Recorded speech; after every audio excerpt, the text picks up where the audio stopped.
So I just need to firstly apologise for the last video. If it was a little bit distracting with my glasses in, I just watched it back, and I know you can see the reflection. I've got the ring light in front of my camera and you can see the reflection of the glasses. So hopefully that wasn't too distracting.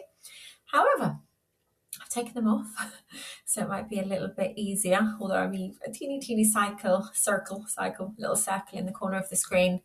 Let's move on to health and safety. So I'm not going to read through this manual. I'm going to use the manual as a guide, and I am just going to break down a few elements that I find or I feel is really important for you to know. So there are some regulations for you to be aware of, which I will let you read through in your own time. There are some employer duties to have a look at. I mean, a lot of us, most of the time when we start out doing lashes, we're doing it on a self-employed basis. However, if you are a company, have a little read through. But what I did want to go over is talking about health and safety with products. So obviously we are using tweezers, we are using adhesive. I'm going to go through the adhesive a little bit later, but it is a really strong chemical. Tweezers can be really sharp. We also need to make sure we are sterilising tweezers. Again, we're going to go over that. But do your risk assessment. Make sure your workspace is clean. It is avoiding trip hazards. There aren't any wires that could potentially cause risk within the workplace. Make sure you have an accident book. We will need an accident book for your insurance. If anything happens, it needs to be registered.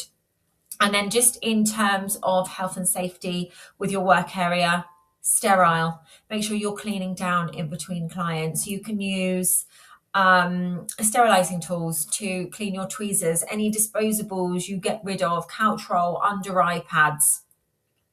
Just make sure you are working from a clean clinical environment. I know eyelash extensions is a little bit different to aesthetics. Obviously, for me personally, we do aesthetics, we do lashes, we do brows, but I always like to keep my area clean and clinical. I mean, with eyelashes, you can absolutely give your client a blanket, you can give them a pillow, but make sure they look clean.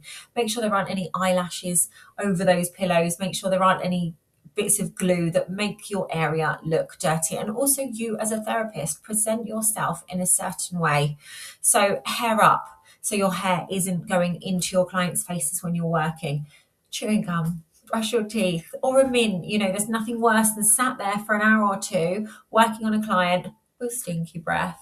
Deodorant, you know, again, especially in the summer, we want to make sure that the customer has, or the client has, the most pleasant experience. And what I would also say as well with perfume, nothing too overbearing. For me, I just like to look presentable all the time. And you know what? A really good tip that I think would help you as a therapist is make an effort. Make an effort in your appearance. Wear eyelash extensions. You are the shop front for your business. If you're wearing eyelash extensions, talk about the eyelash extensions. Make an effort with how you feel. What I always think about me when I'm working is I want someone to come in and say, I want to look like her. So that's just a little bit on health and safety. Next, we are going to move on to anatomy of the eye, which actually is really interesting.